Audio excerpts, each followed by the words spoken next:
दिल्ली के मंगोलपुरी में बीजेपी कार्यकर्ता की हत्या पर जबरदस्त सियासी घमासान है। आपको बता दें कि बीजेपी और विश्व हिंदू परिषद का आरोप है कि राम मंदिर निर्माण से जुड़े होने की वजह से रिंकू शर्मा की हत्या हुई है। दिल्ली पुलिस मामले की अब जांच कर रही है। इस भाई की आंखों से आंसुओं की धारा बह रही है।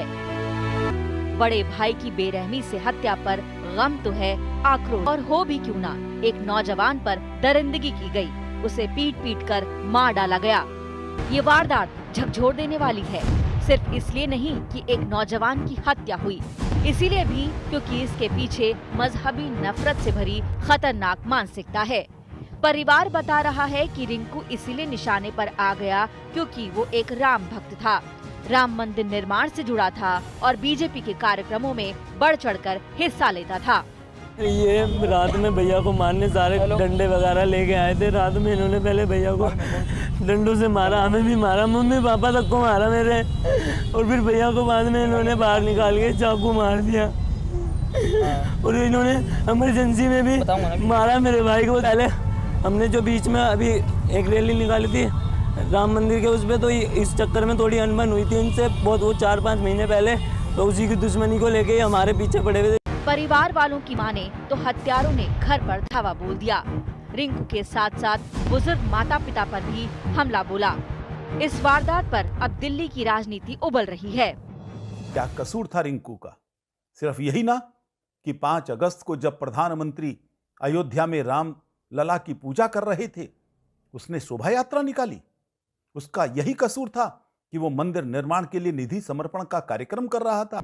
राम मंदिर के लिए निधि समर्पण अभियान से जुड़े हुए रिंकू शर्मा जी को मारा गया। जघन्य विभत्स तरीके से उनकी हत्या कर दी गई। और यह दिल्ली में कोई पहला इस प्रकार का अपराध नहीं है। ऐसी कितनी ही हत्याएं पिछले 2-3 सालों में दिल्ली में हुई हैं, एक ही प्रकार से और एक ही उद्देश्य से। ऐसे कब तक होता रहेगा? घरों में घुसकर लड़कों को मार दिया जाएगा। रिंकू शर्मा की हत्या पर बीजेपी हमलावर है, लेकिन दिल्ली पुलिस कह रही है वारदात बर्थडे पार्टी के दौरान हुई।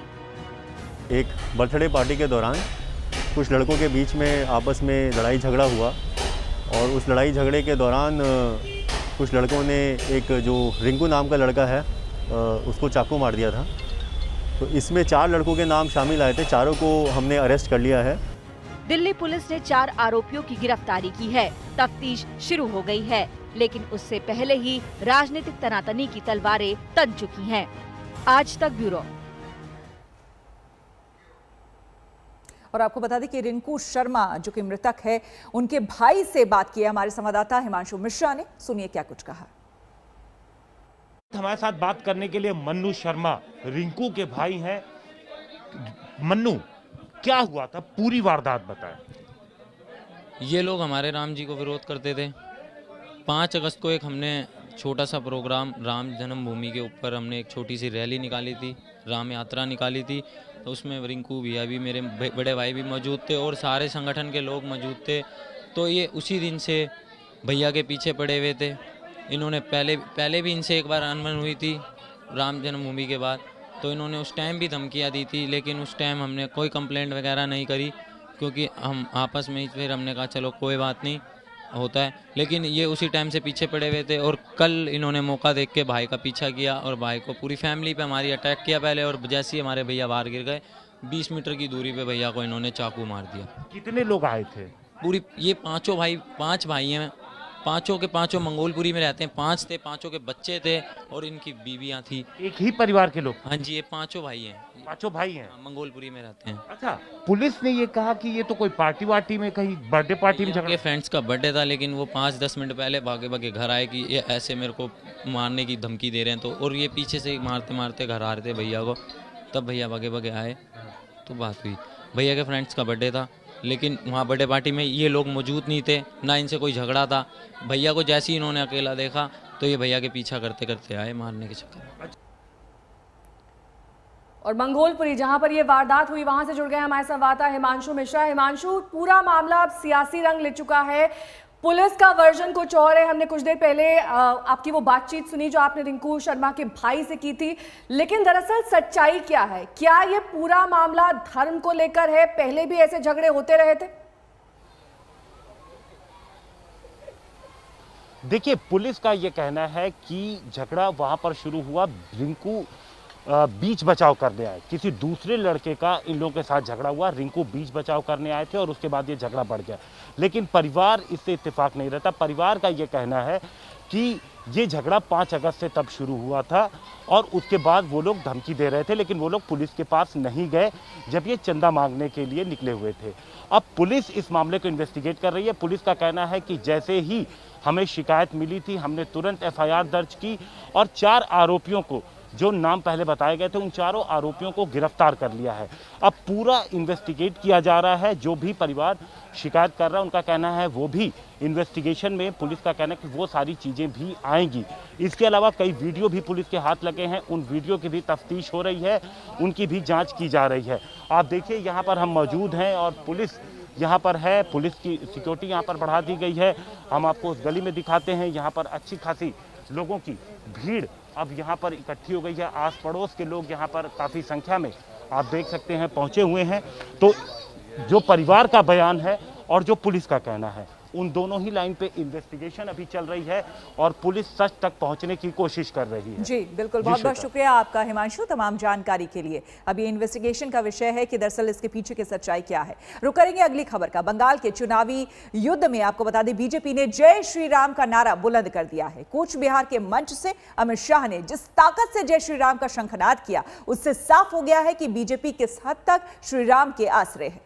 बीजेपी के श्री राम काट की काट में ममता दीदी भी हमले बोल रही हैं। लगातार परिवर्तन रथ यात्रा को रावण यात्रा बताकर जवाब भी दे रही हैं। मेरे साथ दोनों हाथ उठाइए और गगनभेदी नारा लगाइए, जय श्री राम। নিজেরা নিজেদের একবার বলবেন, রাবণ সীতাহরণ করেছিল রথে চড়ে, সেই রথটাও কি আপনারা চালাচ্ছেন? जय श्री राम, जय जय श्री राम। बंगाल की चुनावी जंग में अब सीधे सीधे भगवान पर घमासान। ये बंगाल के अंदर माहौल ऐसा कर दिया कि जय श्री राम बोलना माने गुनाह है। अरे बनता दीदी, बंगाल में जय श्री राम नहीं बोलना जाएगा तो कहां पाकिस्तान में बोला जाएगा क्या? अमित शाह ने इस जंग का दायरा तय कर दिया है। बंगाल में ममता राज पर रण होगा। नागरिकता कानून पर हमलों की बौछार होगी। माँ माटी मानुष पर मुकाबला होगा। लेकिन बंगाल के चुनावी युद्ध में धर्म पर भी धुआंधार होने जा रहा है, जिसकी झांकी अमित शाह ने दिखा दी है। माइनॉरिटी के भाइयों बहनों को बहकाते कि आपकी नागरिकता चली जाएगी। मैं मुसलमान भाइयों बहनों को भी कहना चाहता हूं, सीएए में किसी की नागरिकता लेने का प्रावधान नहीं है। आपकी नागरिकता नहीं जाएगी, उसमें नागरिकता देने का प्रावधान है। जिस सूबे में अल्पसंख्यकों की निर्णायक आबादी हो, वहां जय श्री राम पर होता ये चुनावी जय घोष इस बात का सबूत है कि बीजेपी के खेमे में क्या चल रहा है। जय श्री राम। तैयारी ममता बनर्जी की तरफ से भी पूरी है। पता है कि श्री राम के सहारे बीजेपी न्यू बंगाल का ताना बाना तैयार कर रही है।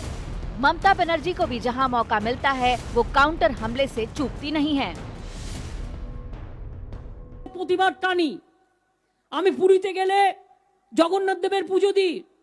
আমার বাড়িতেও পুজো হয়, পুরীর দৈত্যপতিরা আমার বাড়িতে এসে পুজো করে যান। আমরা জানি এসব। আমরা জগন্নাথ দেবকে পুজো করে বলি, ওং নীলাচল নিবাসায় নিত্যায় পরমন্তনে বলভদ্র সুভদ্রাভাং জগন্নাথায় তে নমো। আর এরা কি করে? বিজেপির নেতারা এখন জগন্নাথ সেজেছে, বলরাম সেজেছে, সুভদ্রা সেজেছেন। ওনারা এখন রথ চড়ু চড়ু ঘুরে বেড়াচ্ছে। बीजेपी ने राम के नाम पर शुरू हो चुके राजनीतिक रण के तर्क तैयार कर लिए हैं। इंडिया टुडे कॉन्क्लेव में अमित शाह ने विस्तार से बताया कि श्री राम के बीजेपी के लिए क्या मायने हैं, तो ममता ने भी सियाराम की महिमा बताई। और जय श्री राम वो कहते हैं, हम तो जय सियाराम कहते हैं। जय सियाराम मीन्स सीता एंड राम। अब पहले तो देखो क्या कौन झूठा बोलता है कौन सच बोलता है। आप लोग जो झूठा बोलता है उसका सब कौवा बोले, क्या वो है ना, कौवा बोले, बोलो झूठ बोले कौवा काटे, वही होता है। छुपा रुस्तम का माफिक कुछ बोल के चला जाता है, आप लोग वही कौवा का माफिक छूटते हैं, देखते नहीं है क्या बोलता है क्या बोलता नहीं है। अब दीदी नहीं है बोलने में मुझे दिक्कत नहीं है, चिढ़ेगी नहीं।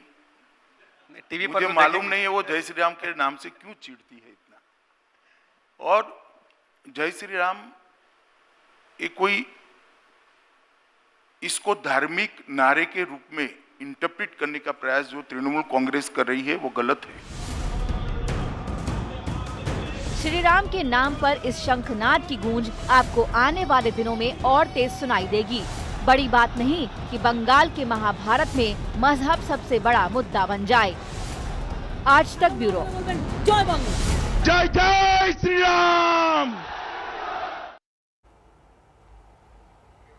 नमस्कार, मैं हूं अंजना ओम कश्यप। हमें उम्मीद है ये वीडियो आपको पसंद आया होगा। लेटेस्ट खबरों के लिए यूं ही देखते रहिए आज तक, और इस वीडियो के पसंद आने पर लाइक, शेयर एंड सब्सक्राइब करना ना भूलें।